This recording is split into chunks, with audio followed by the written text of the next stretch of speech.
सगळं पण घ्यायचं, हिंदुइझम नाही म्हणायचं. हिंदुइझम नाही म्हणायचं. आणि येणाऱ्या काळामध्ये मी हे ठासून सांगतो की जितकी क्वांटम फिजिक्समध्ये रिसर्च जास्त होईल, आपल्याला हिंदू धर्मातलं मुक्ती मोक्ष पण त्या लाईन्स वरती एक्सप्लेन करता येईल.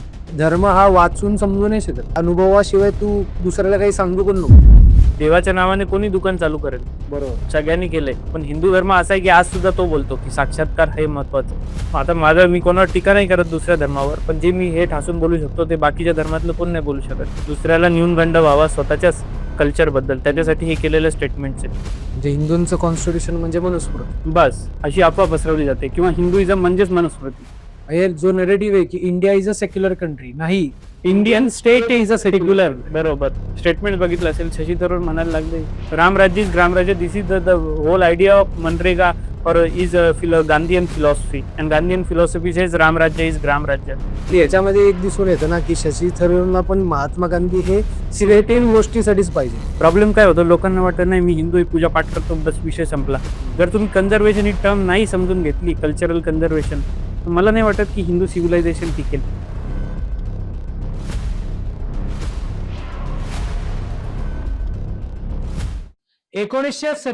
ला भारताला स्वातंत्र्य मिळाले, 2025 आलेला आहे, पण खरंच भारत हा वैचारिक स्वातंत्र्य झाला आहे का? मॅकॉलीने जे बनवलेली शिक्षण व्यवस्था होती ती आजच्या काळात सुद्धा भारतामध्ये तीच फॉलो केली जाते काही प्रमाणात. आणि याच्याच विरोधात भारताचे पंतप्रधान माननीय नरेंद्र मोदीजी यांनी एक आंदोलन उभं करायचा प्रयत्न चालू केलेला आहे जुन्या शिक्षण पद्धतीच्या विरोधात. नक्की हा मॅकॉली कोण आहे, त्याने कोणत्या पद्धतीने शिक्षण व्यवस्थेला डॅमेज केलं, त्याने भारतीयाचं जे एन्शियंट कल्चर होतं त्याला कसं डॅमेज केलं, अशा अनेक विषयांच्या बाबतीत आज आपल्याकडे गेस्ट आलेले आहेत जे स्वतः सिव्हिल इंजिनियर आहेत, ज्यांचं नाव आहे शुभम देवरे सर. त्यांनी एक पुस्तक सुद्धा लिहिलं आहे डिकॉलनायझेशनच्या बाबतीत. डिकॉलनायझेशन म्हणजे थोडक्यात इंग्रजांनी जे आपल्यावरती राज्य केलं त्यांच्या विचारातून आता आपल्याला कसं स्वातंत्र्य मिळेल याच्यासाठी त्यांनी खूप अभ्यास करून स्वातंत्र्य संग्रामाचा असू दे, इतिहासाचा असू दे, ह्युमन सायकोलॉजीचा असू दे, नाहीतर हिंदू धर्माचा असू दे, अशा सगळ्या ऍस्पेक्ट्सला त्यांनी या पुस्तकाच्या माध्यमातून कव्हर करायचा प्रयत्न केलाय. तर चला त्यांच्याचकडून जाणून घेऊयात की नक्की डिकॉलनायझेशन म्हणजे काय आणि हा सगळा मॅकॉलीचा प्रकार काय आहे. शुभम सर नमस्कार. नमस्कार. आपण पुस्तकापासूनच सुरुवात करूया. येस. आपल्या पुस्तकाच्या टायटलमध्ये हा जो डिकॉलनायझेशन नावाचा शब्द आहे, हे डिकॉलनायझिंग म्हणजे काय किंवा कॉलनायझिंग म्हणजे काय, आपण एकदम बेसिक पासूनच सुरुवात करूया. सुरुवातीला मी जेव्हा तुम्ही आता मॅकॉलेचा उल्लेख केला तर त्याची अशी इच्छा होती की मला असे भारतीय बनवायचे आहेत की जे रंगाने ब्राऊन असतील पण त्यांची टेस्ट जी असेल ती इंग्लिश असेल, असे त्याला बनवायचे होते. त्याच्यामुळे माझं पहिल्यांदा मी पुस्तक जेव्हा लिहिलं तेव्हा त्याचं टायटलच होतं की black in skin, brown in skin, but white in taste. अच्छा. मग मला थोडं वाटलं की हे कन्फ्युजिंग असेल लोकांसाठी, म्हणून सोपं नाव दिलं मी डिकोलोनायझिंग हिंदुइझम. तर डिकोलोनायझिंग हिंदुइझम म्हणजे काय की ब्रिटिश टाइम मध्ये जे काही लिटरेचर हिंदू धर्मावरती लिहिलं गेलं किंवा हिंदू धर्माबद्दल जे परसेप्शन लोकांमध्ये क्रिएट केलं गेलं ते चुकीचं होतं. आणि ते आपला इंडिजिनियस पर्स्पेक्टिव्ह काय आहे, त्याला एक ऑल्टरनेटिव्ह काय आहे, किंवा आपल्या परंपरा कशा आहेत हे आपल्यापेक्षा बेहतर कोण जाणू शकतो. मग त्याच्यासाठी मला वाटलं की मला हे लिटरेचर लिहिलं पाहिजे आणि मग मी तशा प्रकारचे पुस्तकं वाचले आणि अजूनही रिसर्च चालू आहे. आता छोटंसं एक्झाम्पल द्यायचं झालं तर आपण Indus valley civilisation, Aryan invasion theory, त्याच्यानंतर मग मौर्य काळ, मग त्याच्यानंतर गुप्ता काळ, असे आपण काळ बघतो. इन जनरल जेव्हा आपल्याला इतिहास भारताचा शिकवला जातो, पण याच्यामध्ये kingdom to kingdom, era to era असं डिव्हिजन दिसायला भेटतं. एक कंटिन्युटी आपल्याला दिसायला भेटत नाही. ती कंटिन्युटी का तोडण्यात येते, जेणेकरून तुमचा एक पॅटर्न बनू नये. अच्छा. हिंदू कल्चरचा की किती ट्रेडिशन जुनी आणि त्याची लिंक कुठपासून कुठपर्यंत आहे. ती लिंक तोडली आहे आणि ती ब्रोकन लिंकेज आहे. त्याच्यातली सगळ्यात इम्पॉर्टंट लिंक तुम्हाला सांगतो ती म्हणजे लिनिएज, वंशावळ. आता आपल्या ऋग्वेदापासून जे किंगडम सुरू होतात, ऋषीमुनी असतील किंवा राजे असतील, त्यांचे किंगडम पुढे रामायणामध्ये कंटिन्यू होतात, तिकडनं पुढे महाभारतात, तिकडनं मग पुराणात, ही अशी पूर्ण वंशावळीची लिंक लागते. आज सुद्धा रामायण महाभारतातले जेवढे एक्सपर्ट्स आहेत ते पुराणांचा अभ्यास करतात, कारण त्याच्यामध्ये वंशावळ सापडते की महाभारतामध्ये कोणाच्या वंशावळीची अरेंजिंग करायला. सो ही एक कम्प्लीट लिंकेज आहे आणि त्या लिंकेज सोबत आपले सगळे म्हणजे आत्ताचे पण किंगडम्स आहेत एकदम मध्ययुगीन कालापर्यंत ते सगळे जोडलेले आहेत. तो हा एक लिंक असलेला एक सिव्हिलायझेशन आहे आणि ही लिंक ब्रिटिशांनी तोडली. मग हा जो लिंक मला जो बसवायचा होता, तेव्हा मला एक गोष्ट लक्षात आली, की हे ब्रिटिश अजेंडा पण आपण क्लिअर करणं आवश्यक आहे, की कुठे-कुठे त्यांनी कशाप्रकारे ब्रेकडाउन केलं आणि ॲक्चुअलमध्ये हा अखंडित परंपरा कशी आहे, ही एन्शियंट टाईमपासून आतापर्यंत कशी आली आणि त्याला कशाप्रकारे आपण घेतलं पाहिजे. कारण मेटाफॉरिक लँग्वेज किंवा आपण म्हणू शकतो, की कवी मनाने काही गोष्टी लिहिलेल्या असतात. एका बरोबर. कवितेच्या शैलीमध्ये, काव्याच्या स्वरूपात. काव्य स्वरूपामध्ये. तर त्याच्यामध्ये त्याचा अर्थ काय घेतला पाहिजे? तुम्ही तर काही लोकं काय करतात, की त्याचा काव्याचा अर्थ काही लोकं लिटरली घेतात किंवा काही लोकं त्याला बोगस म्हणून डिनाय करून टाकतात आणि एथिस्ट बनतात किंवा नास्तिक बनतात. बरोबर. आणि ते कधीच हा प्रयत्न करत नाहीत, की याच्या मागचे काय गूढ लपून आहे. तर मग हे सगळं कन्फ्युजन टाळण्यासाठी मग मी दोन्ही व्हर्जन केले, की हे ब्रिटिशांचं इंटरप्रिटेशन आहे आणि हा आपला धर्म आहे. हे समजून घेतलं पाहिजे. मग त्या उद्देशाने मग मी हे डिकोलोनायझिंग हिंदुइझम बुक लॉन्च केलं. आपल्या पुस्तकामध्ये एक चॅप्टर आहे गॉड ऑफ बेसलेस कॉलनायझर्स. हं. हा जो चॅप्टर आहे तो कशाच्या बाबतीत आहे? याचा अर्थ काय? God of baseless colonisers. आता कॉलोनायझर्स म्हणजे ब्रिटिश लोकं किंवा त्या काळातले जे इंटेलेक्च्युअल्स होते. भारतामधल्या जे स्पिरिच्युअल लिटरेचर आहे ते त्यांनी 19व्या शतकामध्ये 20व्या शतकामध्ये ट्रान्सलेट व्हायला स्टार्ट झालं. पण ते जेव्हा 21व्या शतकामध्ये आलं, तर त्यांनी काय केलं, की त्याच्यातले जे हिंदू ॲस्पेक्ट्स आहेत ना, ते हिंदू ॲस्पेक्ट्स रिमूव्ह करायला स्टार्ट केलं आणि एक नवीन कॅटेगरी बनली स्पिरिच्युअल बट नॉट रिलिजियस. अच्छा. हां. Spiritual but not religious. Not religious. म्हणजे आम्ही मेडिटेशन करू, आम्ही ओम चॅन्टिंग करू, आम्ही योगा करू, आम्ही ब्रीथिंग प्रॅक्टिसेस करू, प्राणायाम, ते सगळं करू. पण आम्ही नॉन रिलिजियस बोलणार. म्हणजे हिंदू धर्माशी त्याचा संबंधच हिंदू धर्मातला योगा घ्यायचा, सगळं पण घ्यायचं. हिंदुइझम नाही म्हणायचं. हिंदुइझम नाही म्हणायचं. आणि मग हे असं गोष्ट कशासाठी सुरू झाली, की जे रघुनाथ माशेलकरांच्या बाबतीत घडलेलं होतं, की त्यांना आपलं हळदीच्या पेटंटसाठी सुद्धा लढावं लागलं होतं. आता फ्युचरमध्ये जर असं झालं, तर आपल्याला योगासाठी सुद्धा लढावं लागेल, की हा आमच्या सिव्हिलायझेशनमध्ये आलेला बरोबर. ओरिजिन झालेला आहे.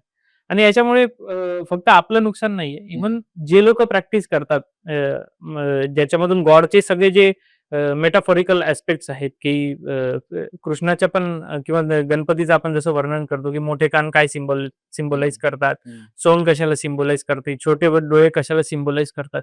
या प्रत्येक गोष्टीतून एक कल्चरल आणि मिनिंगफुल काहीतरी एक फिलॉसॉफिकल मेसेज मिळतो. तर ह्या सगळ्या गोष्टी बाजूला सारायच्या आणि आपल्याला पाहिजे तसं त्या गोष्टी ट्विस्ट करायच्या. आपल्या पद्धतीने योगा ट्विस्ट करायचा आणि ते करायचं. आणि याला मी माझ्या बुकमध्ये बोलतो, की mind brain peace brain candy म्हणून. म्हणजे काय, की आपल्या पद्धतीने पीसफुलनेस, माइंडफुलनेस अशी काहीतरी नवीन वेगवेगळे टर्मिनॉलॉजी काढायच्या आणि तेच एक्झिस्टिंग गोष्टी रिब्रँडिंग करायचे किंवा वेगळ्या पद्धतीने करायचे. पण हे कंप्लीटली मला वाटतं, की मॅनिप्युलेशन आहे. आपल्या याच्यामध्ये चित्त, मन, आत्मा या प्रत्येक गोष्टीची वेगवेगळी डेफिनेशन आहे. बट इंग्लिशमध्ये त्याचं ट्रान्सलेशन फक्त माइंड आणि सोल होतं. असे 5 एक वेगवेगळे आहेत, ज्याला आपण म्हणतो सूक्ष्म शरीर. सूक्ष्म शरीरामध्ये पण वेगवेगळे पार्ट्स आहेत, 7 चक्र झाले. सो ह्या गोष्टी मेन टर्मिनॉलॉजी बाजूला गेल्या संस्कृतमधल्या आणि यांनी आपलेच काहीतरी नवीन बिझनेस सुरू केले. म्हणून baseless God of baseless colonisers म्हणतो. बेस त्यांनी सोडून दिलाय, पण आपलाच काहीतरी विचित्र गॉडच्या नावाखाली त्यांनी बिझनेस सुरू केलेले स्पिरिच्युअलिटीचे. तुम्ही पुस्तकामध्ये मुक्ती मोक्ष ही टर्मिनॉलॉजीला क्वांटम फिजिक्स बरोबर जोडायचा प्रयत्न केलाय. आता ते क्वांटम फिजिक्स हे तर आपण असं म्हणलं नाही पाहिजे, बट जे आपण म्हणतो की ते न्यूटन, आईन्स्टाईन या सगळ्या शास्त्रज्ञांच्या माध्यमातून फिजिक्स, केमिस्ट्री किंवा जे आत्ताचं सायन्स आहे ते थोडंसं वेस्टर्न कंट्रीज मधून भारतात आलंय, असा एक थोडासा नरेटिव्ह सेट झालेला आहे. आणि हे जे मुक्ती मोक्ष, तर मुक्ती मोक्ष आणि क्वांटम फिजिक्सला तुम्ही काय कोरिलेट केले नक्की? बरोबर. आता तुम्ही जे हे बोलले एक मी याच्याशी डिसएग्री करतो, की वेस्टर्न कंट्रीमधून सायन्स इकडे आले. असं मी नाही म्हणत आहे, असा नरेटिव्ह नरेटिव्ह नरेटिव्ह येतो. याचं कारण मी सांगतो. आत्ताच मी तुम्हाला निलेश ओक माहिती असतील, रामायण महाभारताचे एक्सपर्ट. त्यांचा मी व्हिडिओ आता बघितला. त्याच्यामध्ये त्यांनी अगदी सुंदर पद्धतीने सांगितलं, की 18व्या शतकामध्ये 19व्या शतकामध्ये भारतातून सायन्स दुसरीकडे म्हणजे दुसऱ्या देशांमध्ये कसं गेलं, ब्रिटिशांच्या थ्रू किंवा जे काही वेगळे कोलोनायझर्स आले होते. तो असं काही नाही, की सगळं त्यांच्याकडूनच आपण इम्पोर्ट केलं. आपल्याकडून पण अनेक गोष्टी त्यांच्याकडे गेलेल्या आहेत. ते ऍक्सेप्ट करत नाहीत. ते एक्सेप्ट नाही. ते ऍक्सेप्ट करत नाहीत. ते आपण करून दिलं पाहिजे पहिली गोष्ट. आणि दुसरी गोष्ट तुम्ही म्हणता की क्वांटम फिजिक्स वगैरे ह्या मॉडर्न गोष्टी आहेत. पण आता असे पण अनेक सायंटिस्टचे ओपिनियन तुम्हाला दिसून येतात की जे म्हणतात की क्वांटम फिजिक्सचं जे डिस्क्रिप्शन आहे ते एन्शंट टेक्स्टमध्ये, हिंदू टेक्स्टमध्ये दिसून येतं. आता त्यांनी कुठले स्क्रिप्चर्स वाचले आणि ते कुठल्या ह्याच्याने बोलले ही त्यांची रिसर्च आहे. पण मी एक तुम्हाला छोटंसं सांगा. उदाहरण देतो की जेव्हा आपल्या क्वांटम फिजिक्सच्या ज्या डायग्राम बनतात की सुपर इम्पोजिशन ऑफ पार्टिकल वगैरे ह्या सगळ्या गोष्टी येतात, तर त्याचं जे इव्होल्युशन आहे ते एक्झॅक्टली आपल्याला तीच डायग्राम वापरून आपल्याला मुक्ती मोक्ष एक्सप्लेन करणं सोपं जातं, ज्याला म्हणतो आपण अॅनालॉजी. जसं की हब अँड स्पोक मॉडेल म्हणतो. Hub and spoke model of governance म्हणजे काय, की सायकलच्या चाकाने आपण काही गव्हर्नन्स चालवणार असं आहे. मध्ये एक हब असतो, आजूबाजूला स्पोक्स असतात. तशीच ती मी अॅनालॉजी वापरली क्वांटम फिजिक्सची. आणि येणाऱ्या काळामध्ये मी हे ठासून सांगतो की जितकी क्वांटम फिजिक्समध्ये रिसर्च जास्त होईल, आपल्याला हिंदू धर्मातलं मुक्ती मोक्ष पण त्या लाईन्सवरती एक्सप्लेन करता येईल. अनफॉर्च्युनेटली शब्दांच्या कमीमुळे म्हणा किंवा जी सुप्रीम ब्रह्मांची डेफिनेशन आहे ती शब्दांच्या पलीकडे आहे. बरोबर. ती इनडिस्क्रायबेबल आहे. आणि आपल्या हिंदू धर्मामध्ये अनुभवाला खूप जास्त महत्व महत्व आहे. दिलेलं आहे. Right, right. नुसतंच आपण म्हणजे धर्म हा वाचून समजू नाही शकत, हो. तो जाणून घ्यायचा. ऍक्च्युली आणि अनुभव हाच हेच मेन त्याच्यातलं अल्टिमेट. म्हणजे जो संत पुरुष बनतो, संत महात्मा बनतो, तर आपण म्हणतात ना की अनुभवाशिवाय तू दुसऱ्याला काही सांगू पण नको. ऍग्रीड. असं आपल्या संत परंपरेमध्ये शहाणपणा नको शिकू तू दुसऱ्याला. बरोबर. तुला स्वतःला अनुभव आलाय का तरच तू बोल. तर बरोबर. तुला हक्क आहे दुसऱ्याला काहीतरी मार्गदर्शन करायचा.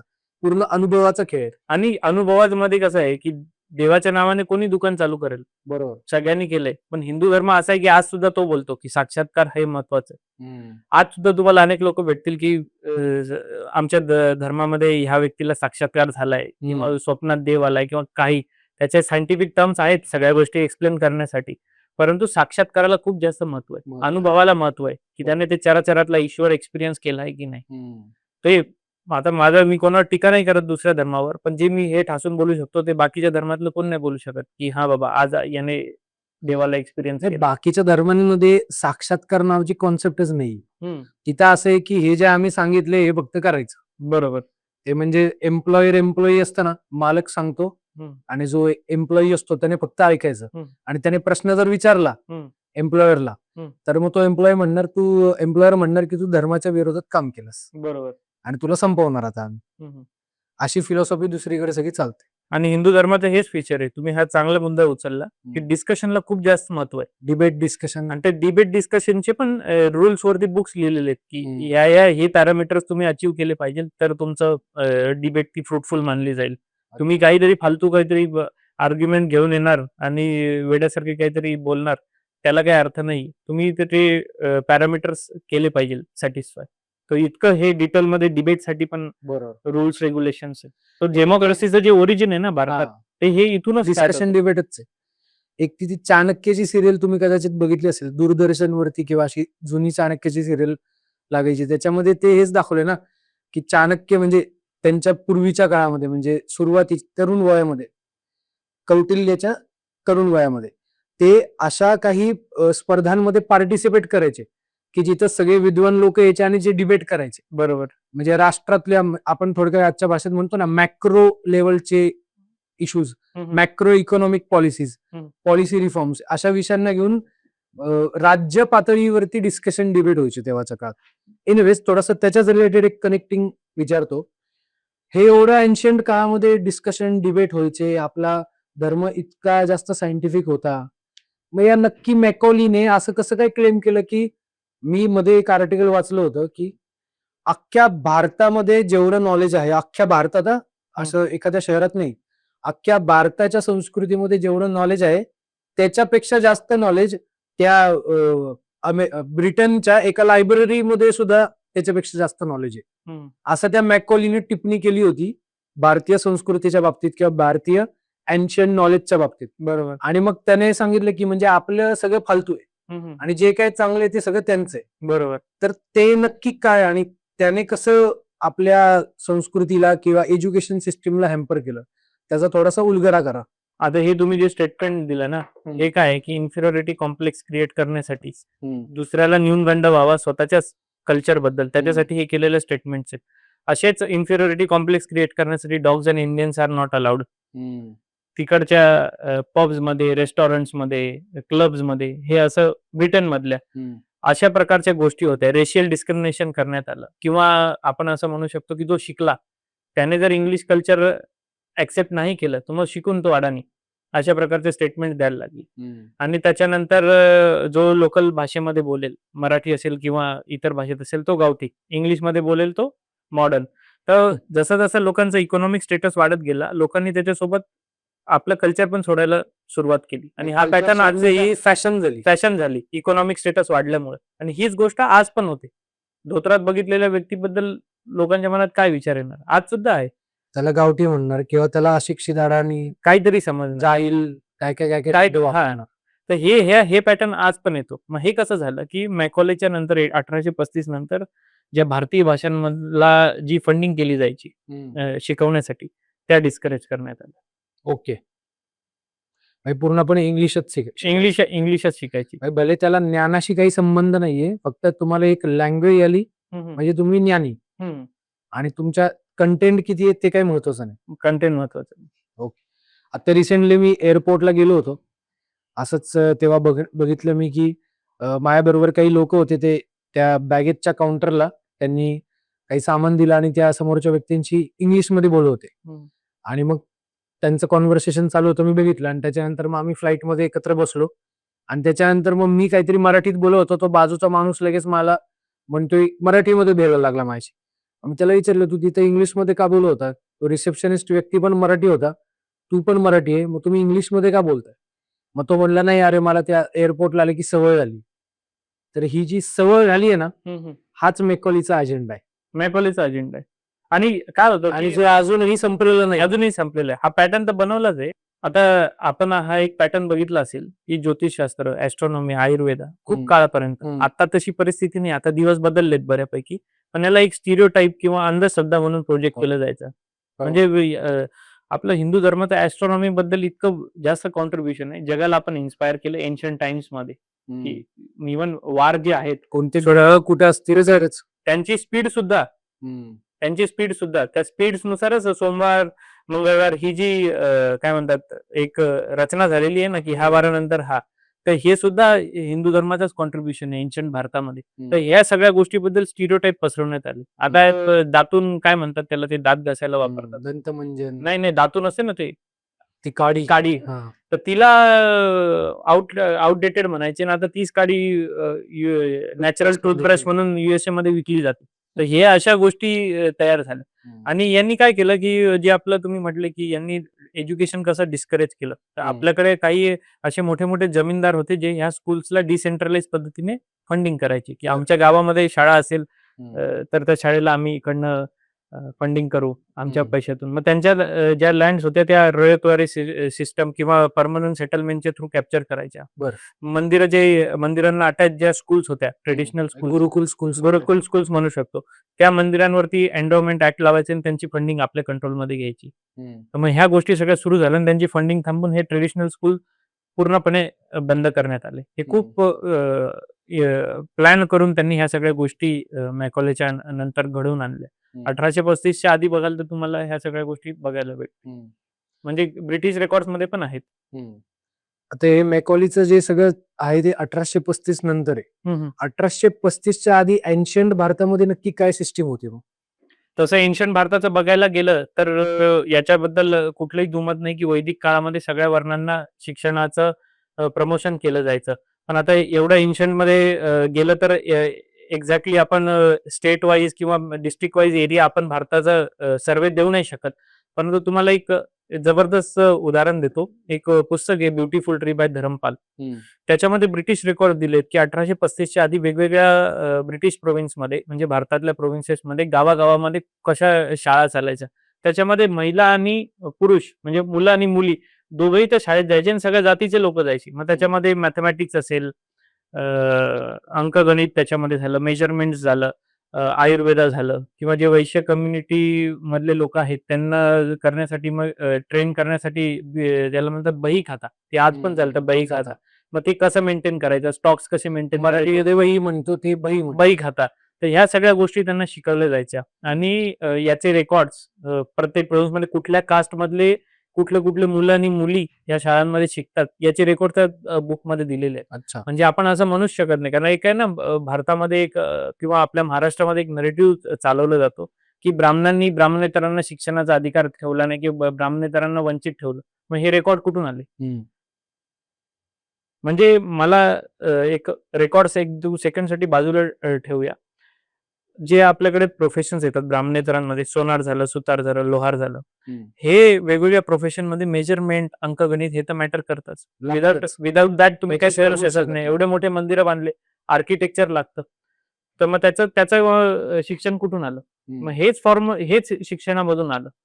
त्याच्यामुळे हे असं म्हणणं की म्हणजे स्वतःलाच पूर्वजांना जबरदस्ती अडाणी म्हणणं, हे तर मला काही पटत नाही. म्हणजे ज्या म्हणजे जसं इंजिनिअरिंगला असतं की फर्स्ट इयरला एक बेसिक एज्युकेशन असतं आणि मग तुमच्या ब्रांचेस प्रमाणे ट्रेनिंग दिली जाते, तशा प्रकारचं होतं. पण ही गोष्ट तर आपण मान्यच करतो. मी त्यालाही डिनाय करत नाही की हेरिडिटरी सिस्टम होती त्या काळामध्ये, की ब्राह्मणाचा मुलगा ब्राह्मण बनणार, मराठाचा मुलगा मराठा बनणार, वैश्याचं ती हेरिडिटरी सिस्टम होती. पण असं आपण नाही म्हणू शकत की त्यांना शिक्षणाच्या पासून वंचित ठेवलं गेलं. आणि त्याच्यानंतर तुम्ही बघितलं असेल की सोशल रिफॉर्म्स पण हिंदू धर्मामधल्याच लोकांनी आणली. फॉर एक्झाम्पल छत्रपती शाहू महाराज, जी ही एज्युकेशन सिस्टम बंद पडलेली होती, मग ब्राह्मणेतरांपर्यंत वैदिक शिक्षण देण्यासाठी त्यांनी वैदिक शाळा सुरू केल्या. किंवा जो बदलता समाज होता त्याच्यासाठी त्यांनी मग व्यवसाय बंदीचा कायदा होता तो आणला, की कुठल्याही जातीचा व्यक्ती कुठलाही व्यवसाय करू शकेल. मग ह्या सगळ्या गोष्टी आपल्याच लोकांनी रिफॉर्म्स आणून पुढे नेलेल्या आहेत. त्याच्यामुळे आपण असे ऑर्थोडॉक्स विचारसरणीचा समाज नाहीये हिंदू समाज, हा प्रोग्रेसिव्ह समाज आहे. बरोबर. नक्कीच या मॅकॉली आणि या सगळ्या इंग्रजांनी तर भरपूर वाट लावलीच, पण आपले काही खासदार पण आहेत की ज्यांनी जिहादचं कंपॅरिझन भगवद्गीतेशी केलं आणि रिसेंटली त्यांनी असे काही स्टेटमेंट पास केले. एक खासदार आहेत, त्यांचं नाव होतं शिवराज पाटील. ते आता देवाज्ञा झाली त्यांना. पण ते म्हणून गेले की जिहाद हा भगवद्गीतेमध्ये सुद्धा आहे. हो. आता जर भगवद्गीतेमध्ये जर जिहाद आहे, तर मग हिंदू आणि मुस्लिम एकच झाला किंवा हा सगळा प्रकार काय? हा. याच्या बाबतीत आपलं अंडरस्टँडिंग काय आहे?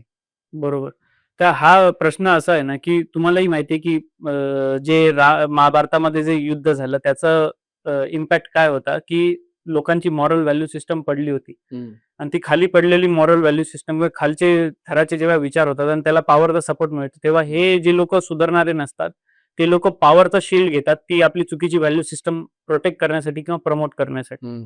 त्या लोकांना एलिमिनेट करणं हाच एक ऑप्शन असतो. आणि तेच भगवद्गीतेमध्ये कृष्णाने अर्जुनाला सांगितलं, हे नातेवाईक आहेत तुझे, हे कोण आहेत, त्यांनी तुला कोणी लहानपणी शिकवलं, कोणाच्या गुरुकुलमध्ये शिकलास, हे काही बघायचं नाही.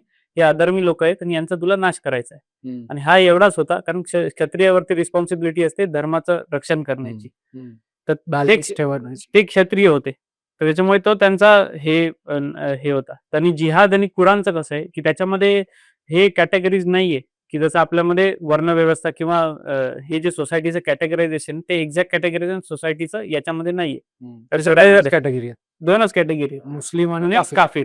मग त्याच्यामुळे काय होतं, की तुम्ही त्याला इस्लामचं इंटरप्रिटेशन म्हणा, मिसइंटरप्रिटेशन म्हणा, त्याच्यामध्ये एक पॅटर्न दिसून येतो जिहादमध्ये, की काफिरांना मारा किंवा मूर्ती तोडा वगैरे, हे जे काही जगात आज पण बघतोय, हजारो वर्षापासून चाललंय.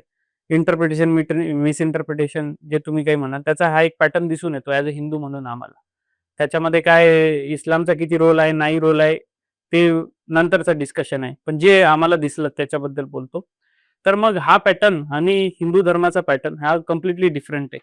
मग जर असं असतं तर मग जिहाद जे कंट्रीमध्ये किंवा अक्रॉस द ग्लोब होतं, मग त्याच्यामध्ये हिंदू पण इन्व्हॉल्व्ह राहिले असते ना. इतक्या केसेस झाल्या. जर सॉफ्टवेअर सेम आहे तर त्याचं एक्झिक्युशन पण सेम पाहिजे ना. बरोबर.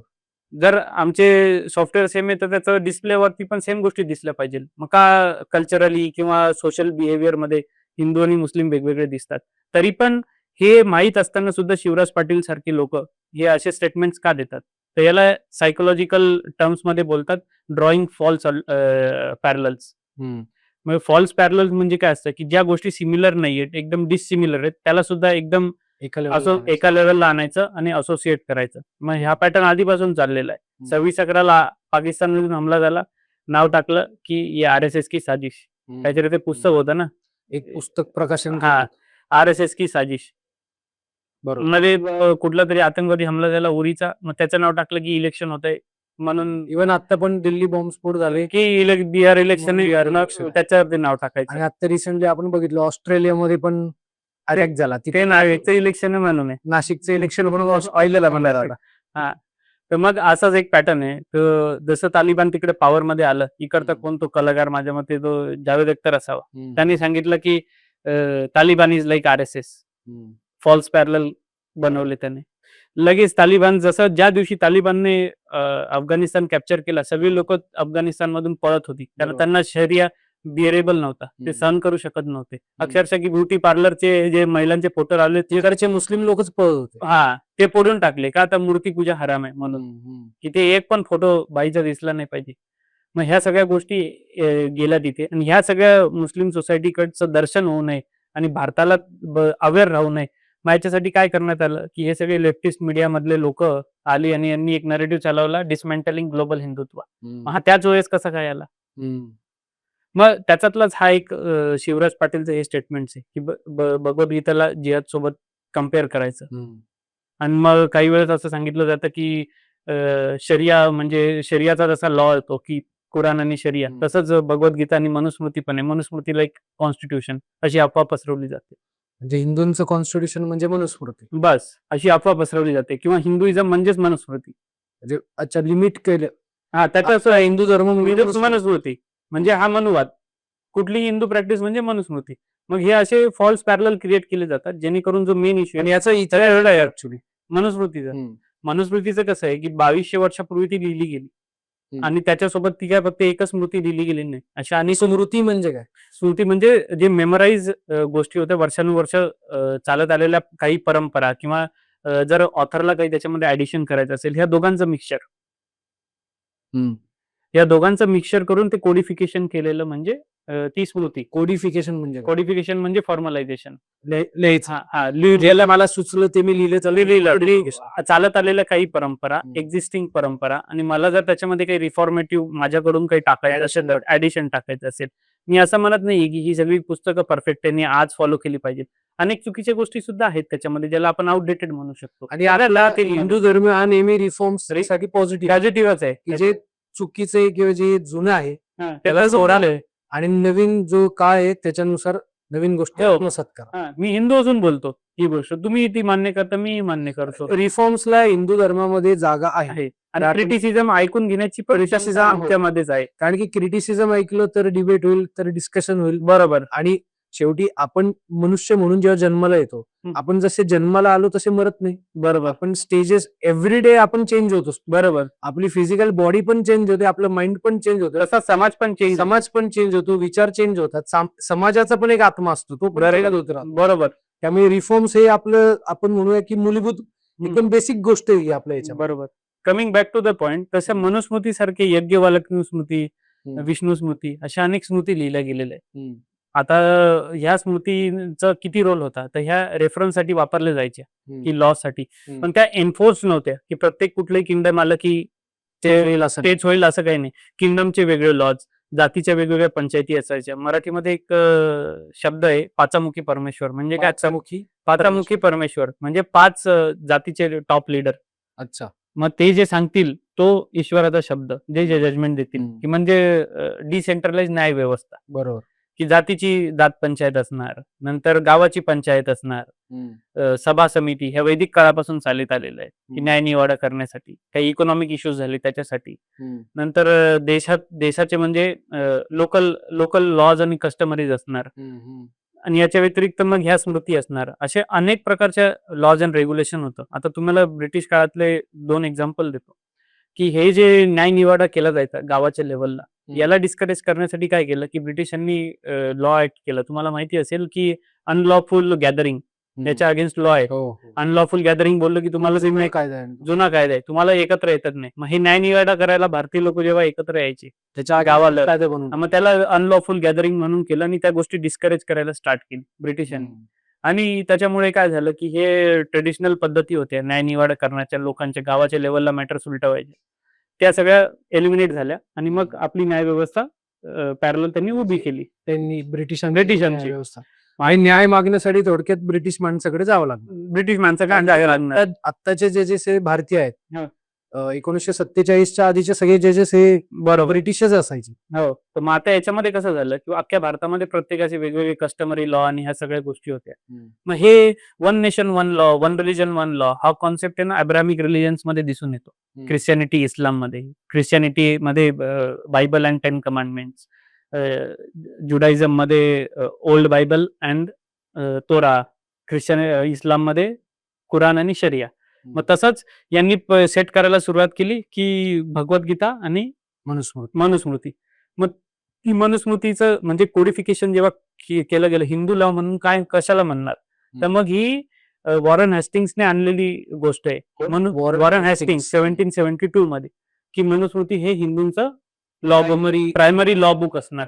मग याच्यामुळे काय झालं, की हिंदू धर्माला बरोबर त्या मनुस्मृतीपर्यंत लिमिट केलं गेलं. इतरही स्मृती आहेत आणि जे बाकीचे कस्टमरी लॉ होते, की देशामध्ये वेगवेगळ्या लेवलला, जातीच्या लेवलला ह्या ज्या वेगवेगळ्या न्यायपालिका होत्या, या सगळ्या गोष्टी आपल्याकडून संपवून पण टाकल्या आणि आपल्याला त्याच्याबद्दल वाचायला पण भेटत नाही. मग अशा प्रकारे त्यांनी मनुस्मृतीला हे केलं आणि आज सुद्धा जे लोक ब्रिटिशांच्या विचारांनी इन्स्पायर्ड आहेत, ते लोक हिंदुइझमला मनुस्मृती, मनुवाद वगैरे ह्या सगळ्या गोष्टींनी करतात. त्यांनी इनफॅक्ट राहुल गांधींनी मागच्या वर्षी RSS आणि मनुस्मृती म्हणजे RSSच मनुस्मृतीला प्रमोट करतं, RSS मनुवादी आहेत असा पण एक नरेटिव्ह भारतामध्ये त्यांनी असं म्हटलं होतं, की कॉन्स्टिट्यूशन जी आहे त्याला रिप्लेस करून RSS मनुस्मृती पाहिजे. आता मी काय RSSचा स्पोक पर्सन नाहीये, त्याच्यामुळे मी त्यांची बाजू मांडणार नाही. पण मी तुम्हाला एक छोटस लॉजिकल तुम्हाला अनालिसिस देतो.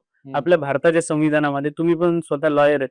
तुम्हाला माहिती आहे सेंट्रल लिस्ट आहे, स्टेट लिस्ट आहे आणि कॉन्करंट लिस्ट आहे. त्या 3 लिस्ट मध्ये वेगवेगळे विषय मांडलेले आहेत, की कोणाचा किती काम करण्याचा दायरा आहे ते आपण ठरवून दिले. त्याच्याप्रमाणे मिनिस्ट्रीज तयार झाल्या. त्या मिनिस्ट्रीच्या अंडर वेगवेगळे डिपार्टमेंट्स आहेत, वेगवेगळे लॉ आहेत. एकदा पार्लमेंटमध्ये लॉ पास झाला की त्याचे सब लॉज किंवा त्याचे जे सब फीचर्स असतात ते सगळे ब्युरोक्रेसी डिसाईड करते. लॉ पास झाल्यानंतर रूल्स रेग्युलेशन्स येतात. हे सगळ्या गोष्टी कॉन्स्टिट्यूशन पासून आपण ड्रॉ करतो आणि त्या कॉन्स्टिट्यूशन मधून ज्युडिशियरीला पॉवर मिळते, एक्झिक्युटिव्हला मिळते, पार्लमेंटला मिळते.